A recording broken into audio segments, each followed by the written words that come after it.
Good afternoon, everybody, and welcome to the Israel Brief, brought to you by Lay of the Land. I'm Rolene Marks, and before I get into today's top stories, I just want to send a message to our many South African viewers and listeners. We are watching the situation in South Africa at the moment, the situation of growing unrest, looting, and violence with a lot of concern and alarm. The three co-founders of Lay of the Land, including myself, have very strong ties to South Africa. We have a lot of family, a lot of friends, community, and supporters in South Africa, and we want you to know that our thoughts and our prayers are with you all. We have watched and we have experienced as South Africa moved from its dark past into a hopeful, vibrant, democratic future. And we hope that that sense of hope and calm and peace will prevail. You are all in our thoughts and in our prayers, and from where we are in Israel, we stand with you all in solidarity. And now for today's top stories. Are relations between Israel and Turkey starting to thaw? Well, yesterday was an indication that perhaps we could see the temperature heating up in a good way.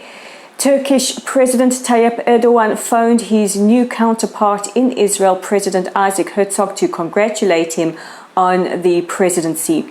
The two spoke about the importance of the relationship between our two countries to security and regional stability, and spoke about how important cooperation and the maintenance of ties are.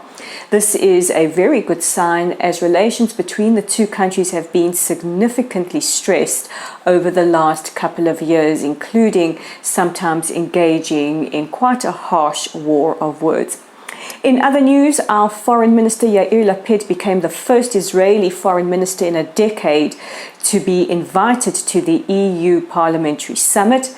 He addressed the EU Foreign Committee yesterday and spoke about a variety of topics, including the new government, the position and support for a two-state solution between Israel and the Palestinians, the growing circle of peace following normalization agreements, but also stressed that Israel, while seeking peace with the Palestinians, wants to see a stability coming from our neighbors and reserves the right to defend ourselves.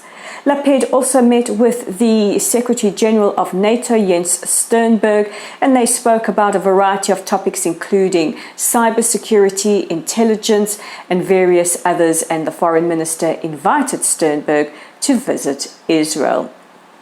The Czech Republic and Austria have become the two latest countries to join the growing list of those that are boycotting the upcoming 20th anniversary of the Durban Conference on Racism.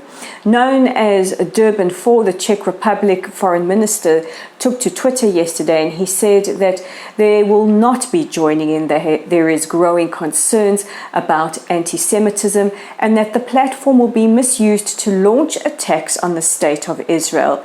He said while the Czech Republic is still committed to fighting racism, discrimination, and promoting human rights, they will not be joining the conference.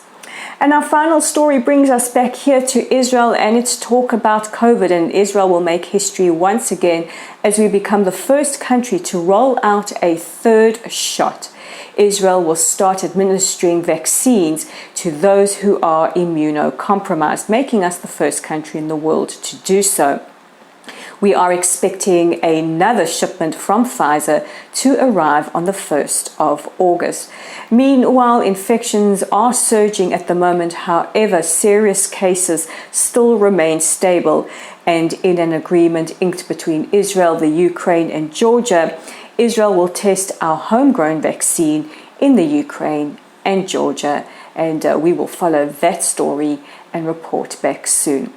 So don't forget that if you're viewing us on Facebook, please join our growing community by hitting the like or follow button and sharing this content. We are noticing that once again, Facebook is clamping down on certain content, and it would help bring Israel's story to the world if you share this broadcast. If you're viewing us on our YouTube channel at the Israel Brief, please click on the red subscribe button now and help us share Israel's content and Israel's news to the rest of the world.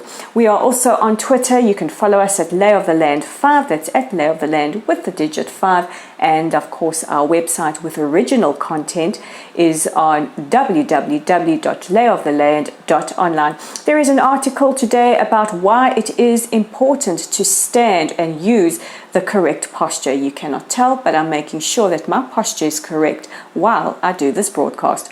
So from the team at the Israel Brief and Lay of the Land, we wish you all a safe and healthy rest of your day.